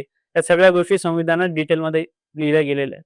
आता हे जे राहुल गांधी म्हणतायत, की कॉन्स्टिट्यूशनला मनुस्मृतीने रिप्लेस करणार, मग ठीक आहे, चला आज समजून घ्या की मनुस्मृतीने रिप्लेस केली, कंट्री कशी फंक्शन करेल? मग ह्या ज्या एजन्सीज आहेत गव्हर्नमेंटच्या, पार्लमेंट झालं, ज्युडिशियरी, हे कुठून पॉवर ड्रॉ करणार? मनुस्मृतीमध्ये याची प्रोव्हिजन आहे का? त्याच्यामुळे हे कम्प्लिटली इलॉजिकल स्टेटमेंट आहे. मग हे तर असं झालं, की मग तुम्ही नोकियाच्या सॉफ्टवेअर आहे आणि मोबाईल आहे आयफोनचा, तुम्ही सांगताय की हे नोकिया रिप्लेस करेल आयफोन. नाही, नोकियाचं सॉफ्टवेअर मी आयफोन मध्ये RSS ला चालवायचंय असं बोलताय तुम्ही इनडायरेक्टली. सो त्याला काही लॉजिकल अर्थ नाहीये. पण काय हे केल्याने मग ब्राह्मण वर्सेस ब्राह्मण आहे, तर असा डिवाइड क्रिएट होतो ज्याचा पॉलिटिकली फायदा होतो त्यांना. मग त्याच्यामुळे असे वेड्यासारखे स्टेटमेंट देतात. पण ज्यांनी संविधान वाचले त्यांनी ही गोष्ट लक्षात घेतली पाहिजे, की आपलं संविधान रिप्लेसच होऊ शकत नाही. कारण त्याच्यामध्ये अमेंडमेंटची आहे ना, वेळोवेळी ते चेंज झालेलं आहे. म्हणजे रिप्लेस काय होतं, की जे फ्लेक्झिबल नाहीये तेच काढून टाकावं लागतं. मग जसं धार्मिक पुस्तकं सगळे बाजूलाच झाले त्याच्यामुळे. आता संविधान फ्लेक्झिबल काहीच गरज नाही आणि त्याच्यामध्ये असं बदलायची गरज आहे असं काहीच नाहीये. इट इज कम्प्लिटली डेमोक्रॅटिक, सगळ्यांना ऍक्सेप्टेबल आहे. हिंदूंना म्हणतोय. आम्हाला तर काही ऑब्जेक्शनच नाहीये त्याच्याबद्दल. मग जबरदस्ती हा ब्रिटिश प्रपोगंडा आहे. मनुस्मृती म्हणजे हिंदुइझम आणि देशावरती हे मनुस्मृती लादायची. मग लादायची असती मग ब्रिटिशांच्या आधीच लादली असती ना. बरोबर. ब्रिटिशांनी बनवली ना ते हिंदूला. मग त्याच्याच आधी आम्ही बनवून ठेवलं असतं, की देशाचं कॉन्स्टिट्यूशन मनुस्मृती. असं तर कुठेच दिसत नाही. बरोबर आहे. तरी सुद्धा अजून एक नरेटिव्ह असा असतो, की सगळ्या हिंदुत्ववादी संघटना या सेक्युलर नाहीयेत आणि काही सेक्युलर आहेत, पण हिंदुत्ववादी लोक सेक्युलर नाहीयेत. भारत जेव्हा स्वतंत्र आला, जेव्हा भारताचं पहिलं संविधान लिहिलं गेलं, त्याच्यामध्ये सेक्युलरिझम हा शब्द नव्हता. बरोबर. आणि त्याच्यानंतर तो टाकण्यात आला. या सगळ्या गोष्टींना तुम्ही कसं बघता? कसं आहे, की डॉक्टर आंबेडकरांना विचारलं होतं, की याच्यामध्ये सेक्युलर शब्द टाकायची गरज आहे का? डॉक्टर आंबेडकर काय बोलले, की मी आर्टिकल 17 टाकलेलं आहे, ज्याच्यामध्ये सेक्युलरिझमचा इसेन्स आहे. मी म्हणतो, की डॉक्टर आंबेडकरांचं विजन आहे ना, हे सेक्युलर शब्दापेक्षा फार मोठं होतं. सेक्युलर शब्द जो आहे ना, तो फक्त रिलिजियस डिस्क्रिमिनेशन बाय स्टेट ह्या गोष्टीला ऍड्रेस करतो. पण संविधानामध्ये काय लिहिलंय? कास्ट, रिजन, रिलिजन, सेक्स ह्या कुठल्याही बेसिसवरती तुम्हाला डिस्क्रिमिनेशन नाही झालं पाहिजे. करता नाही येणार. म्हणजे ही खूप वाईट डेफिनेशन झाली डिस्क्रिमिनेशनची. बरोबर. कारण कास्ट हा प्रश्न भारतामध्ये येणारच. मग त्याच्यावरही डिस्क्रिमिनेशन नाही झालं पाहिजे. म्हणजे मल्टिपल आयडेंटिटीज वरती नो डिस्क्रिमिनेशन. सेक्युलरिझम हा भारताच्या बाबतीत थोडासा नॅरो शब्द झाला, कारण इतकी डायव्हर्सिटी आहे ना. लँग्वेजवरती पण भांडणं होतात. आपल्याला जनरली काय धर्मामुळे भांडणं होतात एवढंच दिसतं, लँग्वेजचे भांडणं दिसत, एरियावरची पण भांडणं होतात. एरियावरती भांडणं होतात. पण हा भारताचा डायव्हर्स समाज आहे ना, याच्यासाठी हे आर्टिकल 17 परफेक्ट आहे. आणि हे खूप वाईडर आहे सेक्युलर शब्दापेक्षा. त्याच्यामुळे ही गोष्ट आंबेडकरांना कळली आणि आय एम थँकफुल टू हिम की त्यांनी हे वाईडर पर्स्पेक्टिव्ह मध्ये आर्टिकल 17 टाकलं. कट टू इंदिरा गांधींनी ते रातोरात इम्पोज केलं. त्यांच्या मागे काय पॉलिटिकल मोटिव्ह होता. तर मला असं म्हणायचं की अनेक लोक म्हणतात की भारत ही सेक्युलर कंट्री आहे किंवा स्वतःला सेक्युलर म्हणून घेतात की सेक्युलर आहे. आता ह्या दोन्ही गोष्टी मी एक्सप्लेन करून देतो की जे लोक स्वतःला सेक्युलर म्हणतात ही कम्प्लिटली इलॉजिकल आणि मिनिंगलेस टर्म आहे. कारण सेक्युलर हा शब्द आहे ना, हा एक लिगल कॉन्ट्रॅक्ट आहे बिटवीन स्टेट अँड रिलिजन. राज्य व्यवस्था आणि धर्म याच्यातला हा एक लिगल कॉन्ट्रॅक्ट आहे की वेदर हा राज्य व्यवस्था धर्माला सपोर्ट करणार, नाही करणार, न्यूट्रल करणार किंवा त्याला सप्रेस करणार. कंट्री टू कंट्री हे चेंज होतं डेफिनेशन सेक्युलरिझमची. फ्रान्समध्ये बुरखा बॅन आहे, USA मध्ये कम्प्लीट फ्रीडम आहे, लंडन मध्ये गेला ती सेक्युलर कंट्री आहे ब्रिटन, बट बिशप लोकांना तिथे जागा दिल्या जातात, चर्चला फंडिंग केली जाते, तरी पण ते सेक्युलर आहेत. भारतामध्ये कसं होतं की सेक्युलर आपली कंट्री आहे पण इट इज मल्टीकल्चरलिझम. सगळ्या धर्मांना इक्वल सपोर्ट, म्हणजे आर्किओलॉजिकल साईट कुठल्याही धर्माची असेल त्याचं कन्झर्वेशन आपण करणार, असं हे भारतामध्ये चालतं. भारत हे निधर्मी नाहीये, राज्यव्यवस्था निधर्मी नाहीये. तर हे आपण समजून घेतलं पाहिजे. आम्ही भेदभाव नाही करणार, भेदभाव नाही धर्माच्या आधारावरती हे सरकार हे कोणाला भेदभाव नाही करणार, हा सरकारचा रोल आहे. त्याच्यामुळे तुम्ही जेव्हा म्हणता की मी सेक्युलर आहे त्याचा काही मिनिंग नाही होत. तो कॉन्ट्रॅक्ट आहे बिटवीन स्टेट अँड रिलिजन. इंडिव्हिज्युअलचा त्याच्यात काही रोलच नाही. तुम्ही कुठल्या अँगलने स्वतःला सेक्युलर म्हणता त्याचा काय अर्थ आहे? तुम्ही जर स्वतः एक्झिक्युटिंग पॉवर असाल तर हे ठीक आहे. जो नेरेटिव्ह आहे की India is a secular country, नाही, Indian state is a secular. बरोबर, इंडियन कंट्री नाही. आणि कंट्री लोक काय म्हणतात की इंडियाचं कल्चर आहे, कंपोजिट कल्चर आहे, भाईचारा आहे, हे इंडियाची आयडेंटिटी आहे, किंवा सगळ्या धर्माचे लोक एकत्र राहतात ही इंडियाची आयडेंटिटी आहे. मी बोलतो मग सगळ्या धर्माचे लोक युरोपमध्ये पण राहतात, ऑस्ट्रेलियामध्ये पण राहतात, अमेरिकेमध्ये पण राहतात. मग ही त्यांची आयडेंटिटी झाली का? मग मला असं म्हणणं आहे की तुम्ही त्या देशाची काय युनिकनेस आहे, काय विशेषता आहे, त्याला तुम्ही महत्व द्या. आणि त्याच्यामध्ये मला असं वाटतं की वेदांपासून पुराणांपर्यंत जे काही आपलं कल्चरल इव्होल्युशन झालंय किंवा त्याच्या पुढेही आपले सगळ्या भागवत परंपरा वगैरे झालंय, ही आपली युनिक आयडेंटिटी. रिलिजियस जिओग्राफी एक मी टर्म यूज करेल की आपल्या धर्मग्रंथांमध्ये कुठली जिओग्राफी सेलिब्रेट केली, कसलं कौतुक आहे, किंवा जे काही इव्हेंट झाले रामायण महाभारतामधले किंवा ऋग्वेदामधले, तर ह्या इव्हेंटची जिओग्राफी काय आहे? तर हा भारत आणि भारताच्या आजूबाजूचे देश ही जिओग्राफी आहे, ही आपल्या देशाची आयडेंटिटी आहे. आता तुम्ही म्हणाल की whether Islam and Christianity are part of India's identity वगैरे असं जर म्हणाल, मग मला तुम्ही सांगा ह्या धर्मांमध्ये जी जिओग्राफी मेन्शन केली किंवा जे काही इव्हेंट्स याच्यामध्ये दिसतात ते कुठले आहेत? सौदी अरेबिया मधले, पॅलेस्टाईनच्या रिजन मधले आहेत, टेम्पल ऑफ माउंट वगैरे अब्राहमिक रिलिजन मधले. मग आपण जर ते आपल्या आयडेंटिटीचा पार्ट बनवला तर मग ज्यूइश लोक काय सांगणार, इस्रायल काय सांगणार, सौदी अरेबिया काय सांगणार? आणि इव्हन तुम्ही सौदी अरेबियामध्ये गेलेत ना, even though it is Islamic country, मूर्तीपूजा हराम आहे. मी स्वतः बघितलं की त्यांच्या स्टेटचे जे लायब्ररीज, बुक फेअर मध्ये त्यांचे जे लावतात बुक्स, त्याच्यामध्ये त्यांनी एन्शियंट टाइम्स मध्ये तिथे मूर्तीपूजा कशी व्हायची किंवा याचे सगळे प्रूफ्स किंवा त्या फिगराईन्स, छोट्या मोठ्या मूर्ती, ह्या सगळ्या दाखवायला सुरुवात केली. हे सुद्धा गोष्टी दिसतात एन्शियंट हिस्ट्री त्यांच्या देशाची. त्याच्यामुळे तुमच्या देशाचं जे युनिक कल्चर आहे ना, तीच तुमची आयडेंटिटी असू शकते. हे secularism cannot be the identity. बरोबर, एक वॉइड कशी ठेवू शकता तुम्ही आयडेंटिटी? काहीतरी कॉन्टेंट पाहिजे ना. बरोबर. नाही, याच्या आय थिंक असं वाटतं मला बऱ्यापैकी 2014 नंतर आता लोकांच्या मनामध्ये हिंदुइझम, हिंदुत्व आणि आपला जो लपवलेला इतिहास आहे याच्या बाबतीमध्ये बऱ्यापैकी आता पॉझिटिव्ह दिशेने लोकांना माहिती मिळायला चालू झाली, थँक्स टू इंटरनेट. हो, कारण की इंटरनेटच्या माध्यम हे असं फ्री माध्यम आहे की ज्याच्यामुळे लोकांना माहिती समजते. नाहीतर इतके दिवस ती पूर्ण माहिती लपून ठेवलेली होती. आता याच रिलेटेड एक जस्ट आठवलं, आता काही दिवसांपूर्वीच पार्लमेंटमध्ये ते मनरेगा स्कीमचं नाव चेंज करून जी रामजी बरं स्कीम काहीतरी करण्यात आलं. हो. ते पण अशाच पॅटर्न मध्ये आहे. तुमचं काय मत आहे? हे बघा, आता महात्मा गांधीच्या नावावरती ती स्कीम बनवलेली होती मनरेगा, तिचं नाव केलं जी रामजी. आता मी तुम्हाला विचारतो, आपण मराठी लोक आहेत, आपल्या इथे छत्रपती शिवाजी महाराजांच्या नावाने स्कीमही आहेत, किंवा रस्ते आहेत, चौकात पुतळे बसवलेले आहेत. आपण छत्रपती शिवाजी महाराजांना देवच मानतो. आता त्यांच्यावरती इतिहास लिहिणारे, पोवाडे लिहिणारे किती इतिहासकार होऊन गेले, कवी होऊन गेले, काय होऊन गेले. आता आपण असं म्हणतो का कधी, की आता गजानन मेहेंदळे गेले, बाबासाहेब पुरंदरे गेले किंवा वेगवेगळे जे काही ऑथर्स आहेत, की त्यांच्या नावाने तुम्ही ह्या सगळ्या गोष्टी करा, कारण यांनी शिवाजी महाराजांचं लिहिलंय. मग आपल्या मनात एकच प्रश्न येईल, की ही लोकं काय शिवाजी महाराजांपेक्षा मोठी झाली काय?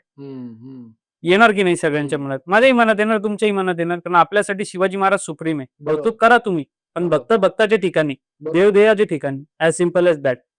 मग तेच गोष्ट मग महात्मा गांधींना सुद्धा लागू होते ना. तुम्ही रामाचं भजन गायलं म्हणून काय झालं? तुम्ही काय रामापेक्षा मोठे झाले का?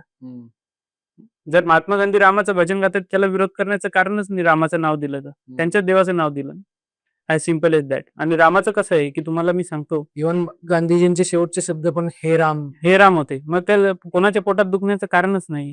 आणि दुसरी गोष्ट सांगतो, भगवान राम कशासाठी सगळ्यात महत्वाचं जाणले जातात.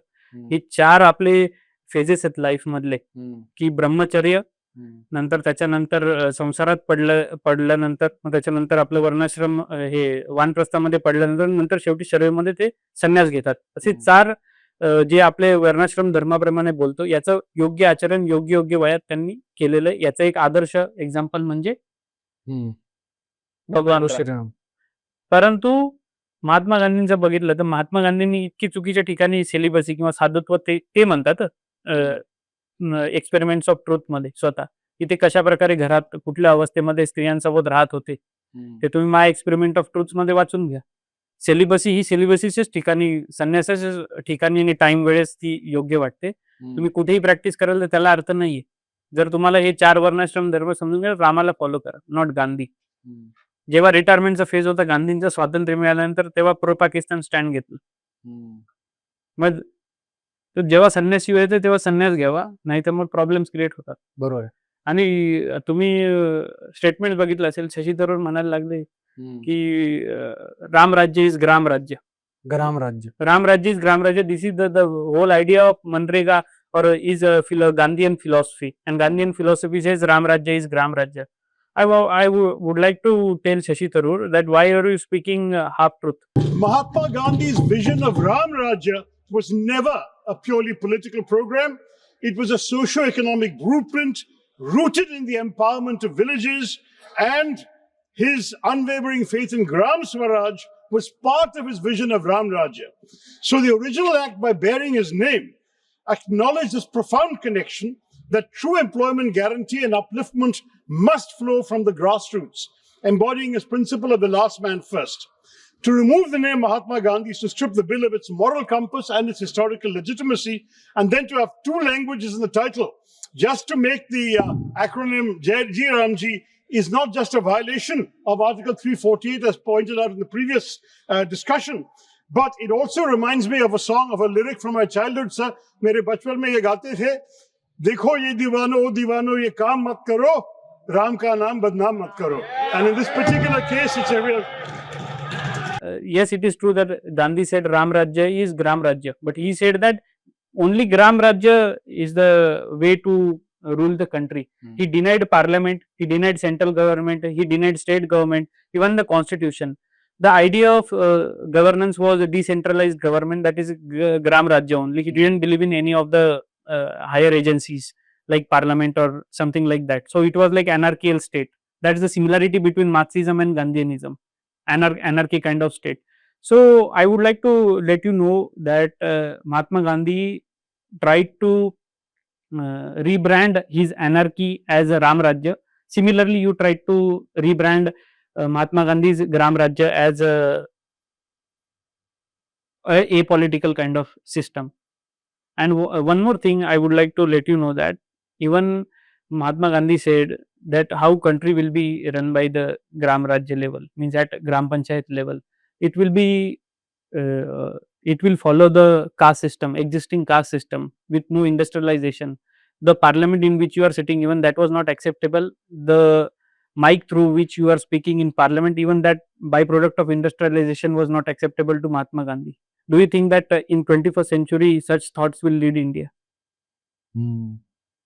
शशी थरूरला तुम्ही जैनच्या भाषेत उत्तर दिलं, एकदा थोडस मराठी ऑडियन्स साठी पण एकदम मराठीमध्ये. मला असं म्हणायचं होतं की महात्मा गांधी जे शशी थरूर असं म्हणतात की आत्ताच बोलले 2 दिवसापूर्वी ग्रामपंचायत लेवललाच महात्मा गांधींचं हे होतं, ग्रासरूट लेवलची डेव्हलपमेंट महात्मा गांधींना हवी होती. पण त्यांना तेवढीच हवी होती. त्यांना central government, state government, parliament, constitution हे काहीच नको होतं महात्मा गांधींना. हा सेटअपच नको होता. म्हणजे पार्लमेंटमध्ये बसून गांधींना सपोर्ट करतायत ना शशी थरूर, ती पार्लमेंट पण त्यांना नको होती. महात्मा पण गांधी याच्यामध्ये एक दिसून येतं ना की शशी थरूरला पण महात्मा गांधी हे सिलेक्टिव्ह गोष्टीसाठीच पाहिजे. बस सिलेक्टिव्ह गोष्टीसाठी पाहिजेत. आणि महात्मा गांधी हे पण बोललेत की भारत कसा चालेल इकॉनॉमिकली तर कास्ट सिस्टम प्रमाणे चालेल, की आपली आयडेंटिटी आहे. ठीक आहे, आयडेंटिटी आहे. पण आता तुम्ही एवढं जग पुढे चाललंय, तुम्ही त्या जगाला कॉम्पिटिशन देण्यासाठी काय कास्ट सिस्टम आयडेंटिटी जरी असली तरी आजच्या काळात चालणार नाही ना. चालणार नाही ना, ते थोडी चालणार आहे. काळानुसार बरं, तुम्ही ज्या स्पीकर मध्ये बोलताय पार्लमेंटमध्ये तो पण इंडस्ट्रियलायझेशनचा बाय प्रोडक्ट आहे. तुम्ही खरे गांधी नसाल तर मग हे इंडस्ट्रियलायझेशनचे बाय प्रोडक्ट काहीच वापरायला नको तुम्ही. बरोबर आहे. ही अशी तुम्ही ज्या फ्लाईट मधून जाता हा इंग्लंडला फिरायला ही पण इंडस्ट्रियलायझेशन, त्या सगळ्या गोष्टीला पण इंडस्ट्रीमुळे झालंय ना. त्या सगळ्या गोष्टीला महात्मा गांधींचा विरोध होता. तुम्हाला मान्य आहे का की जाती व्यवस्थेप्रमाणे भारताची इकॉनॉमी चालावी, मॉडर्नायझेशन काहीच होऊ नये, नवीन जॉब नाही, हे लोक माझ्या मते महात्मा गांधी असो किंवा डॉक्टर बाबासाहेब आंबेडकर असो किंवा शाहू फुले आंबेडकर ही चुकीची टर्मिनॉलॉजी. सगळ्यांची शॉर्टकट मध्ये नावं घेतली जातात आणि कोणाच्याच प्रति आदर नाहीये यांना. तर या सगळ्या लोकांना हे सोयीनुसार वापरून घेतात. नाही, मी हे लोक तर वापरतातच. इव्हन महात्मा गांधींचं मी तुम्हाला उदाहरण देतो. महात्मा गांधी काय बोलले की हे रामराज्य म्हणजे ग्रामराज्य. पण स्वतः ग्रामराज्य म्हणजे त्यांनी ग्रामपंचायत लेवलचं डिसेंट्रल गव्हर्नन्स ऍक्सेप्ट केलं. पण रामाचं पण किंगडम होतं, द मेन गव्हर्नमेंट. म्हणजे तुम्ही स्वतःच्या अॅनार्की किंवा स्टेटलेस स्वतःची जी आयडिया आहे गव्हर्नन्सची त्याला तुम्ही मेटाफर कसला देताय रामराज्याचा. अरे म्हणजे अॅनार्कीचा तर मेटाफर द्या. तुम्ही अॅनार्कीला किंगडमचा मेटाफर करताय. म्हणजे गांधींनीच स्वतःची अॅनार्कीची आयडिया लोकांपर्यंत पोहोचवण्यासाठी रामराज्याचे ह्या शब्दाचा वापर करून घेतला. आणि शशी थरूर याला कम्प्लिटली ए पॉलिटिकल म्हणतात अॅनार्कीला.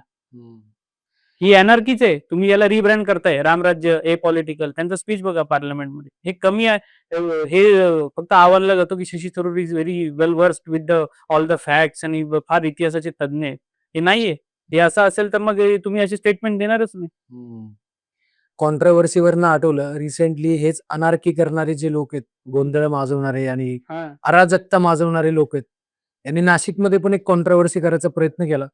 जसं युपी मध्ये आता भव्य कुंभमेळा जो झाला आणि बरोबर अख्ख्या भारतातून नाही तर अख्ख्या जगामधून सेलिब्रिटी तिथे आले. बरोबर आणि एक भारताची वेगळी आयडेंटिटी लोकांना दिसली आणि इतकं ते वेल मॅनेज्ड होतं आणि तिथं काहीच अपवाद झाले नाहीत. सगळं एकदम स्मूथ फंक्शनिंग झालं आणि करोडोंमध्ये भाविक तिकडे आले. बरोबर आणि आता पुढचा कुंभमेळा आहे महाराष्ट्रात, बरोबर नाशिकमध्ये. दर 12-12 वर्षांनी कुंभमेळा परत होतो. मग हा कुंभमेळ्याला अख्ख्या इंटरनॅशनल लेवलचा मीडिया तिथे येणार. बरोबर आणि फॉरेनर लोक इकडे येणार. त्यांना महाराष्ट्राचं टुरिझम वाढेल. बरोबर नाशिकमध्ये एक अर्थव्यवस्था एक नवीन उभी होईल टुरिझमच्या माध्यमातून. आणि असेही लोक आता तिथं इस्टॅब्लिश होणार की ज्यांनी आधी नाशिकमध्ये इन्व्हेस्ट केलं नव्हतं, जे पुणे मुंबईमध्येच इन्व्हेस्ट करतात, तर नाशिकच्या इन्फ्रास्ट्रक्चर मध्ये इन्व्हेस्टमेंट होईल. बरोबर नाशिकमध्ये एम्प्लॉयमेंट जनरेट होईल. काही इंडस्ट्री तिथं कायमसाठी सेटअप होतील. पण हे काही लोकांच्या पोटात दुखतं. काही अराजकता माजवणाऱ्यांना हे बघवत नाही, कारण की त्यांचा गुणच आहे त्यांच्या बॉडीला की त्यांना चांगलं काही झालेलं नको. तर त्यांनी बरोबर पॉइंट कसा शोधून काढला की नाशिकच्या कुंभमेळ्यामध्ये वृक्षतोड झाली. बरोबर हा सगळा कॉन्ट्रोव्हर्सी काय आहे? तुम्ही स्वतः नाशिकमध्ये राहता, तुम्ही त्या म्हणजे तो पॉइंट पेन पॉइंट आहे का? तर आहे. वृक्षतोड झाली नाही पाहिजे का? नाही झाली पाहिजे. पण या पेन पॉइंटला त्यांनी धर्माशी कसं जोडलं बरोबर आणि पूर्ण कॉन्ट्रोव्हर्सी क्रिएट करून धर्माच्या विरोधात कसं काम केलं. आता नाशिकमध्ये स्थिती आहे ती युपी पेक्षा कम्प्लिटली वेगळी आहे. आता युपीचं तुम्ही गंगेचं पात्र बघितलं तर इतकं मोठं आहे की ते अख्खा कुंभमेळ्याच्या पात्रात होऊन जातो. गोदावरीचा तसा सीन नाहीये ना. गोदावरी नॅरो पात्र आहे आणि तिथं नाशिकमध्ये जागेचा पण प्रश्न आहे. जे काही नाशिक वसलेलं आहे ते पूर्ण गोदावरीच्या तीरावरतीच वसलेलं. ज्याला म्हणतो आपण रिव्हर साइड डेव्हलपमेंट म्हणतो. जसं इंडस व्हॅली सिव्हिलायझेशन होतं की सिंधू नदीच्या आजूबाजूला तसं शहर वसलेलं आहे. त्याच्यामुळे तो भव्य कुंभमेळा करणं आणि त्याच्यासाठी जागा निर्माण करणं हे खूप मोठा चॅलेंज आहे आपल्यासाठी. आणि मला हे मी काय निगेटिव्हली बोलतोय किंवा महाराष्ट्राला कमी दाखवण्याचा असं कोणी अर्थ घेऊ नये. पण जागा कमी असल्यामुळे तेवढा भव्य कुंभमेळा होईल का ही माझ्या मनात शंका आहे. दुसरी गोष्ट की ही जी चूक आहे की जी तपोवनाची जागा आहे ती याच्यासाठीच ठेवली होती, साधुग्रामची जागा, की जिथे साधूंना राहण्यासाठी जागा करतात रिझर्व्ह होती. पण हे गव्हर्नमेंटनेच लक्ष दिलं नाही आधीचे गव्हर्नमेंट. तेव्हाही माझ्या मते फडणवीसच मुख्यमंत्री होते. त्यांनी त्यांच्याच अधिकाऱ्यांनी लक्ष न दिल्यामुळे ती तिथं त्यांनी झाडं लावून टाकली आणि आता ती झाडं 10-12 वर्षात मोठी झाली. त्याच्यामुळे जी याची मॉरल रिस्पॉन्सिबिलिटी पडते ती बीजेपी गव्हर्नमेंटवरतीच पडते, यात काही डाऊट नाही. अनफॉर्च्युनेटली ती झाडं कापली जातात. एक माणूस म्हणून आपल्याला त्याचं वाईट वाटतंच. मग त्याच्यासाठी आपण सोल्युशन काय करू शकतो? आम्ही नाशिककर म्हणून की जेवढी झाडं कापली किंवा जेवढी आपली लोकसंख्या आहे, प्रत्येकाने एक झाड लावावं, हे एक आपण प्रोडक्टिव्ह सोल्युशन देऊ शकतो. त्याच्यामध्ये आम्ही नागरिक म्हणूनही येऊ, रुलिंग पार्टी, अपोजिशन पार्टी, सगळ्या लोकांनी एकत्र यावं आणि वृक्ष लागवड करावी. हे एक प्रोडक्टिव्ह सोल्युशन आपण त्याला देऊ शकतो, जर झाडं कापले जाणार आहेत. पण काय होतं की हे निरंजन टकले सारखे लोक आहेत ना, हे प्रोडक्टिव्ह सोल्युशनच्या नादी न लागता पॉलिटिकल त्याला इव्हेंट कसा बनवता येईल याचं मध्ये स्टेटमेंट होतं की कुंभमेळा अकबराने सुरू केला. मग कुंभमेळा अकबराने सुरू केला, मग कधी काय त्याचं सगळी वृक्षतोड हिंदू धर्मामुळेच होते. मग हे काय, हे कुठल्या कॅटेगरीतले लोक आहे की होळी आली की मग रंगपंचमी आली की मग पाणी खतऱ्यामध्ये येतं, दिवाळी आली की मग एअर पोल्युशन होतं, बाकी काही नाही, बाकी सगळं साफसुथरं. हे ह्या मेंटॅलिटीची लोक आहेत. त्याच्यामुळे हे एकदम सिलेक्टिव्ह हिंदू धर्माच्या विरोधात काम करणारेच लोक, त्यांना हे फक्त अपॉर्च्युनिटी शोधत असतात. त्याच्यामुळे जे होतंय नाशिकमध्ये झाडं कापणे चुकीचं आहे, पण त्याला प्रोडक्टिव्ह सोल्युशन द्या रादर दॅन पॉलिटिकल इव्हेंट बनवण्याऐवजी. आता तुमचाच व्हिडिओ होता 2-3 दिवसापूर्वी, पाथर्डीला ती जागा कसली होती, झाडं लावायला जागा दिली होती, ती कब्रस्तानसाठी कब्रिस्तानला देऊन टाकली. निरंजन टकले बोलेल का याच्यावरती? किंवा ते जे सो कॉल्ड ऍक्टिव्हिस्ट बोलतील का त्याच्यावरती? म्हणजे सिलेक्टिव्हली टार्गेट करायचं. म्हणजे सगळ्या जगातली वृक्षतोड किंवा भारतातली वृक्षतोड फक्त हिंदू धर्मामुळेच होते. बरोबर. हे अशा सगळ्या नौटंकी यांनी सुरू केलेल्या आहेत. त्याच्यामुळे यांना यांचे निरंजन टकलेचे पॉलिटिकल व्हिडिओ बघून घ्या. आणि याच्यामध्ये तुम्ही म्हणलं जसं कन्स्ट्रक्टिव्ह सोल्युशन देताना, आज टेक्नॉलॉजी इतकी ऍडव्हान्स झाली आहे ना, ती सहीच्या सही झाड आहेत ना, मुळासकट ते काही असे जेसीबी म्हणजे करतात, ते सरळ उचलून त्याला दुसरीकडे तुम्ही इम्प्लांट करू शकता. एकही झाड तोडायची गरज नाही. फक्त त्याच्यामध्ये फार बारीक गोष्टी असतात की झाड सेम टाकताना सेम माती ठेवावी लागते, ज्या डायरेक्शनला झुकलंय त्याच डायरेक्शनला त्याला झुकू द्यावं लागतं. असे खूप बारीक गोष्टी असतात, पण ठेकेदाराही अवेलेबल आहे, करतात. म्हणजे एखाद्याला सोल्युशन द्यायचं झालं नाही का, की ज्याला जेन्युइन वाटतं की वृक्षतोड करू नका, ते करू शकतो. म्हणला पाहिजे की तुम्ही वृक्ष इम्प्लांट करा, बरोबर करू शकतो. किंवा तोडताय तर तुम्ही हजारो पटीनं लावा. पण नाही, हिंदूंसाठी वृक्षतोड होतीये, हे एवढंच बोलायचं. बरोबर तुम्ही म्हणलं जसं ते सिलेक्टिव्ह करायचं. आता जसं वृक्षतोड जो विषय सिलेक्टिव्ह पद्धतीने वाजवायचा, तसं काही आता मध्ये अजून एक कॉन्ट्रोवर्सी आली होती की काँग्रेसचा कोणतरी एमएलए होता, त्याने मध्ये स्टेटमेंट दिलं की हे जे ट्रायबल्स आहेत हे हिंदू नाहीयेत. बरोबर. हा काय प्रकार आहे? या कॉन्ट्रोवर्सीकडे तुम्ही कसं बघता? हे मी याचं ब्रिटिश ओरिजिनच सांगतो. 1880 नंतर ते 1933 पर्यंत जितके पण कास्टचे सेन्सस झाले किंवा आधीचे पण कास्टचे सेन्सस झाले, त्याच्यामध्ये खूप कन्फ्युजन होतं की हे वनवासात राहणारे लोक किंवा जंगलामध्ये राहणारे लोक, या लोकांना आपण काय टर्मिनॉलॉजी वापरायची. तर इंग्लिशमध्ये ही ट्राईब्स हा शब्द जनरली वापरला जातो. त्या काळात ॲबोरिजिनल ट्राईब्स किंवा हिली एरिया ट्राईब्स किंवा फॉरेस्ट पीपल असे वेगवेगळे शब्द इंग्लिशमध्ये यांच्यासाठी वापरले गेले. आणि अनेक वेळा ब्रिटिश रेकॉर्ड्समध्येच वेगवेगळ्या सेन्ससच्या रेकॉर्ड्समध्ये डिस्कशन दिसून येतं की ब्रिटिश डेलिबरेटली ट्राईब्सला हिंदू समाजापासून वेगळं करण्याचा प्रयत्न करतात. पण 1933 पर्यंत त्यांचं असं ओपिनियन होतं की एक अमालगेमेशन सारखं आहे, सिम्बायोसिस आहे, हे एकमेकांपासून कम्प्लिटली वेगळं करूच शकत नाही.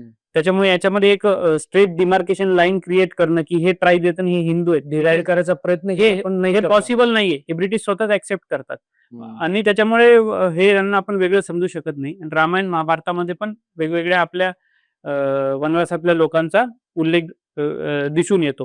त्याच्यामुळे जर ते वेगळे असते तर मग हिंदू धर्मातल्या स्क्रिप्चर्स मध्ये पण त्यांना जागा ठेवली नसती ना. बरोबर. शबरीचं एक आपण उदाहरण देतो किंवा भगवान रामासोबत जे लोक आले ते सगळं उदाहरण देतो. परंतु काय होतं की एवढं सगळं असताना हे नरेटिव्ह चालवले जातात, ट्राईब्स आर नॉट हिंदू असं. तर मग हे कशासाठी की जो इंटिग्रेटेड हिंदू समाज आहे त्याला छोट्या छोट्या पॉकेटमध्ये वेगवेगळं करायचं. पंजाबमध्ये जाऊन शिखांना सांगायचं की तुम्ही हिंदू समाजाचे नाहीयेत, तुम्ही वेगळे आहेत. त्यांच्या डोक्यात मग ते खलिस्तानचं टाकायचं, वेगळा भारत करणार. तामिळनाडूमध्ये एक नरेटिव्ह चालला होता जेव्हा चायना आणि मोदीचं हे एक समिट होतं तिकडं, तर तेव्हा चाललं तमिल्स आर नॉट हिंदू म्हणून नरेटिव्ह चालला. त्यांची ती द्रविडियन मुवमेंट आहेच, तामिळनाडूला वेगळा करून द्रविडिस्तान बनवायचं. मग इथं ट्रायबल्सला सांगायचं की तुम्ही हिंदू नाही आहेत, मग त्यांना माओवादीच्या कामाला लावायचं. फक्त भारतामध्ये हे सेपरेटिझम क्रिएट करण्यासाठी ही सगळी नौटंकी केली जाते आणि याच्यासाठी हे लॉजिक देतात आणि इतके फालतू लॉजिक असतात हे. मी आता सांगतो, हे काय सांगतात की लोकांना की हिंदू लोक मूर्तीपूजा करतात आणि आदिवासी आहेत, ट्रायबल्स आहेत, ते नेचरची नेचरची पूजा करतात. मग आम्ही गंगेची पूजा करतो ते काय आहे? आम्ही कैलास पर्वताला जातो ते काय आहे? आम्ही तुळशीचं लग्न लावतो ते काय? ती काय नेचरची पूजा नाहीये का? आता आम्ही स्वतः मराठा समाजाचे आहेत. आमची सगळी शेती वगैरे गावाला. आम्ही शेतीमध्ये रोवण्याच्या आधी पूजा राहते. जमिनीचीच पूजा आली. जमिनीचीच पूजा करतो. मग ही काही भूमी माताच म्हणतो आपण. भूमी माताच म्हणतो. मग ही काय नेचर वर्शिप नाहीये का? मग हे काय दुसरं काय लॉजिक देतात हे, की आम्ही पूर्वजांची पूजा करतो. हे लोक मूर्ती पूजा करतात. मग हे पित्र काय आहेत आपल्याकडे? पितरांची पूजा होते ना, वर्ष श्राद्ध होतं. मग हे काय आहे? आमच्या गावाला, आमच्या शेतामध्ये छोट्या मंदिरासारखं बनवलं जातं. पूर्वजांची तिथे मूर्ती ठेवली जाते, पूर्वजांची आठवण म्हणून. मग ही काय पूर्वजांची पूजा नाहीये का? बरोबर. प्रत्येक घरामध्ये मोठा इव्हेंट असेल ना, सणाच्या बाबतीत, लग्न असेल, प्रत्येक वेळेस तिथे प्रसाद ठेवला जातो. त्यांची बरं. पूजा केली जाते पूर्वजांची शेतामध्ये जाऊन. मग ही काय पूर्वजांची पूजा नाहीये का? मग हे असे सगळे फालतू काहीतरी लॉजिक काढायचे आणि हे म्हणतात ना मूर्तीपूजा नाहीये. अहो, तुम्ही ट्रायबल एरियामध्ये गेलात तर जसं आपल्याकडे कसं आहे, की जाती-जातीमध्ये सुद्धा वेगवेगळं डायव्हर्स कल्चर बघायला मिळतं. प्रत्येक जातीची कुलदेवता, प्रत्येक फॅमिलीची कुलदेवता, ह्या सगळ्या गोष्टी आहेत. तसं ट्रायबल एरियामध्ये पण प्रत्येकाच्या वेगवेगळ्या कुलदेवता, ग्रामदेवता, हे सगळे प्रकार तिथं सुद्धा आहेत. पण उगाच काहीतरी फालतूसारखे कारणं काढायचे आणि त्यांना एक वेगळं भासवण्याचा प्रयत्न करायचा आणि त्यांना माओवाद्याकडे न्यायचं नास्तिक बनवून. हे सगळे कार्यक्रम सुरू आहेत. हे त्याच्याचसाठी, की हिंदू एकत्र झाले तर देश शांत राहील आणि हिंदूंना तोडलं की त्यांचाच वापर करून देश तोडायचा. हे त्याच्यासाठी सगळे धंदे आहेत. बरं. बाकी काहीच नाही. तिची एक टर्मिनॉलॉजी होती, डिवाइड अँड रूल. हां. याच्यातलाच भाग. ब्रिटिश थोडेसे फेल झाले, पण आपले ते हे सगळे लोक त्यांना ब्रिटिशांना सक्सेसफुल करूनच सोडणार. हेच आहेत ते brown in skin white in taste, अपनी औलादे यहाँ पे छोड गे. बरोबर, आणि जी औलादे नाही जरी आहेत तरी विचारांचे औलाद तर नक्कीच झालेत. हो. आपण पॉडकास्टच्या एंडच्या भागात येऊया. आपला एवढा चांगल्या प्रमाणामध्ये जो सगळा अभ्यास आहे हो. त्याच्या माध्यमातून आपण हिंदू समाजाला आता आव्हान, कारण की तुम्ही प्रॉब्लेम सांगितले, बऱ्यापैकी तुम्ही गोष्टींना एक्सप्लेन केलं, पण आता सोल्युशन म्हणजे एक व्ह्युअर म्हणून मी तुम्हाला प्रश्न विचारतो. तुमच्या मला सगळं समजलं, आता मी करू काय? तर सोल्युशन टाईप मध्ये आपण काहीतरी मार्गदर्शन करा. मार्गदर्शनमध्ये मी हेच सांगतो, की कल्चर जे होतं ना 18व्या शतकापर्यंत, ते आपण फॉलो करत होतो. त्याच्यामुळे त्याला आर्टिफिशियली कन्झर्वेशन करण्याची आवश्यकता नव्हती. It was part of our lifestyle. So there were no museums. आता कल्चर म्युझियम मध्ये चाललंय, लाईफस्टाईल मधून एलिमिनेट होत चाललंय. त्याच्यामुळे कल्चरल कन्झर्वेशन ही गोष्ट आपण समजून घेतली पाहिजे. जर तुम्ही ते वेगवेगळ्या प्रकारे, आपली भाषा असेल, आपलं मंदिर असतील किंवा जे काही आपले कल्चरल ऍस्पेक्ट आहे, याचं कन्झर्वेशनसाठी एफर्ट्स घ्यावे लागणार. आणि ज्या ऑर्गनायझेशन्स कन्झर्वेशनसाठी एफर्ट करतात, डेमोग्राफिक हे सुद्धा कन्झर्वेशन आहे. डेमोग्राफीचं कन्झर्वेशन करणं स्वतःच्या हिंदू पॉप्युलेशनसाठी. या कन्झर्वेशन करणाऱ्या ऑर्गनायझेशन्स आहे, यांच्याकडे तुम्ही जॉईन करणं, यांचे विचार समजून घेणं. जर तुम्ही कन्झर्वेशन ही टर्म नाही समजून घेतली, कल्चरल कन्झर्वेशन, तर मला नाही वाटत की हिंदू सिव्हिलायझेशन टिकेल. तुम्ही फक्त एवढी टर्म समजून घेतली तरी तुमचं खूप कॉन्ट्रीब्युशन होईल हिंदू समाजासाठी. प्रॉब्लेम काय होतो, लोकांना वाटतं नाही मी हिंदू पूजा पाठ करतो, बस विषय संपला, मला काय, मी हिंदूच राहणार, मला काय. पण या कल्चरल कन्झर्वेशन मध्ये काय काय येतं, काय काय यायला पाहिजे असं तुमचं म्हणणं? त्याच्यामध्ये डेमोग्राफी येऊ शकतो, कपडे घालणं येऊ शकतं, टिया लावणी. मी सुद्धा आता एवढं ज्ञान देतो तर मी धोतर यायला पाहिजे इथं ट्रेडिशनल कपड्यामध्ये. टिळा बिळा लावणं असेल किंवा आपलं मराठी भाषेत बोलणं असेल, आपल्या मंदिरामध्ये जाणं असेल, त्याचं कन्झर्वेशन असेल. कितीतरी मंदिर आहेत ती अशीच पडलेली असतात, ओस पडलेली असतात. म्हणजे मी असं कधी म्हणत नाही की तुम्ही टी शर्टच घालू नका किंवा शर्ट घालू नका. आठवड्यातून 2 दिवस तरी ऍटलीस्ट मंदिरात जाताना घाला. आता हे खूप इम्पॉसिबल आहे की तुम्ही अचानक ऑफिसमध्ये धोतर घालून जाल किंवा हे थोडं तुम्हाला ऑड वाटत असेल, पण ऍटलीस्ट मंदिरामध्ये जाऊ शकता. पण एक दिवस पासून तर सुरुवात होऊ, एक दिवसापासून सुरुवात होऊ शकते. कितीतरी मॅन्युस्क्रिप्ट आहे, त्याचं डिजिटायझेशन झालं नाहीये. थोडं गव्हर्नमेंटवरती प्रेशर टाका की याचं डिजिटायझेशन करा. किल्ल्यांची आपली ढासळतात कधी भिंती, कधी किल्ल्यांवरती अतिक्रमणं होतात नको ती. मग त्याच्यासाठी तुम्ही काय करताय? कन्झर्वेशन करणं खूप आवश्यक आहे, एरियाचं, जिओग्राफीचं. कारण की जर कल्चर जर आपण कन्झर्व केलं तर किती आक्रमण होऊ दे, सगळं ह्याच्यामधून वाचू. वाचू. पण तेच जर नसेल तर मग तुम्ही सरेंडर करताय. कन्झर्वेशन नाही केलं तर तुम्ही एनिमीच्याच टीम मध्ये बेसिकली आपल्याला समजतच नाही की आपण कोण आहे, मग लढायचं कशाला हा विषयच संपून जातो. विषय संपून जातो. बरोबर. खूप खूप धन्यवाद. आपण इतकं चांगल्या पद्धतीने मार्गदर्शन केलं. पण हा पॉडकास्ट हा पहिला आहे आणि शेवटचा नाहीये. याच्या पुढे आपण सिरीज करूया नक्कीच. अजून वेगवेगळ्या विषयांच्या माध्यमातून जे आपण इंग्रजांचा अभ्यास केला, तर याचं आता पुढचं जेव्हा आपलं पुस्तक येईल त्याच्यानंतर पण आपण एकदा पुन्हा भेटूया आणि तेव्हा सुद्धा प्रेक्षकांना हे विषय आपण या ज्या थिअरीज आहेत या सगळ्या डिबंक करूया विद्यार्थ्यांच्या. पुन्हा भेटूया. तोपर्यंत जय श्रीराम. जय श्रीराम.